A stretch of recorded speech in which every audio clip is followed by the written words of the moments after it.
गांव मीरापुर की मिट्टी में सादगी थी, लेकिन वहां के दिलों में अपनापन था।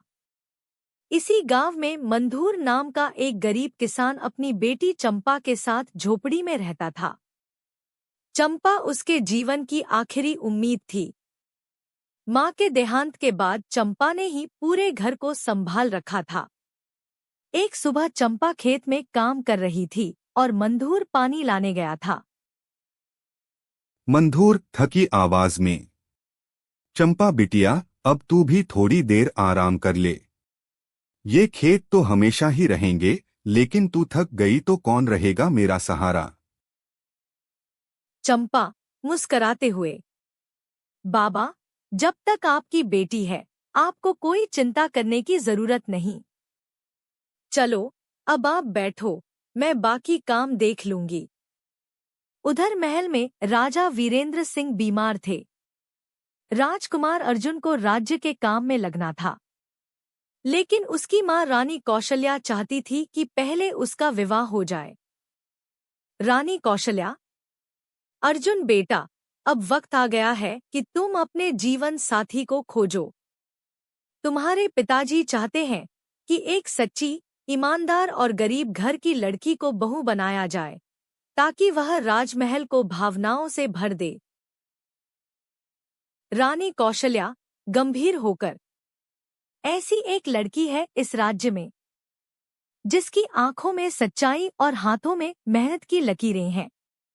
राजमहल में घोषणा हुई, राजकुमार अर्जुन स्वयंवर नहीं, बल्कि राज्य के गांवों में जाकर खुद अपनी होने वाली रानी चुनेगा। संघर्ष और चमत्कार। राजकुमार अर्जुन वेश बदलकर गांव-गांव घूमने लगा। एक दिन वह मीरापुर पहुंचा। वहां उसने देखा एक लड़की खेत में काम कर रही है, हाथों में मिट्टी, चेहरा सूरज सा दमकता हुआ। वह चंपा थी। राजकुमार अर्जुन अपने सेवक से, वो लड़की कौन है? सेवक, मालिक, वो मंधूर किसान की बेटी है, चंपा।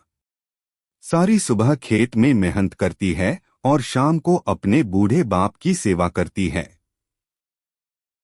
राजकुमार सामान्य वेश में, बहन, पानी मिलेगा? चंपा मुस्कुराकर, प्यासे को पानी न मिले तो खेत की मिट्टी भी सूख जाती है। आइए, ये लीजिए। चंपा की आंखों में सच्चाई और बोली में मिठास थी।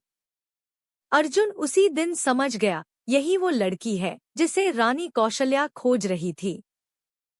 अचानक राजमहल से बुलावा। अगले दिन राजमहल से सवारी आई। सैनिक ढोल बजाते हुए, मीरापुर की चंपा को राजमहल चलने का आदेश है। गांव में हड़कंप मच गया। जसोदा चुगली करने पहुंची। जसोदा कुटिल हंसी के साथ, हे भगवान, एक किसान की बेटी राजमहल जाएगी? अरे, क्या राजकुमार की नजर अब खेतों पर भी लग गई है? मंधूर गुस्से में, जसोदा, जब भाग्य चमकता है तो मिट्टी भी सोना हो जाती है। राजमहल में चंपा का स्वागत। रानी कौशल्या ने चंपा को देखकर खुशी से उसका हाथ थामा। रानी कौशल्या, बेटी, तुमने बिना कहे बता दिया कि सच्चाई और मेहनत ही असली सौंदर्य होता है। चंपा थोड़ी सकुचाई, लेकिन आत्मविश्वास से बोली, चंपा, रानी माँ, मैं तो बस अपनी जिंदगी जी रही थी। ये सम्मान मेरे लिए स्वप्न जैसा है। राजकुमार अर्जुन, यह स्वप्न अब सच्चाई बन चुका है। चंपा, क्या तुम राजमहल को अपनाओगी? चंपा चुप रही, लेकिन उसकी आंखों में आंसू थे। मंधूर की खुशी और उसकी मां की यादें सामने थी। अंतिम निर्णय। राजमहल में बड़ी सभा बुलाई गई। राजा वीरेंद्र सिंह ने अपनी घोषणा। राजा वीरेंद्र सिंह, आज से मंधूर की बेटी चंपा इस राज्य की रानी होगी। वह न सिर्फ एक किसान की बेटी है, बल्कि इस राज्य की आत्मा भी है। गांव से आए सभी लोग हैरान रह गए। जसोदा भी शर्म से झुकी खड़ी थी।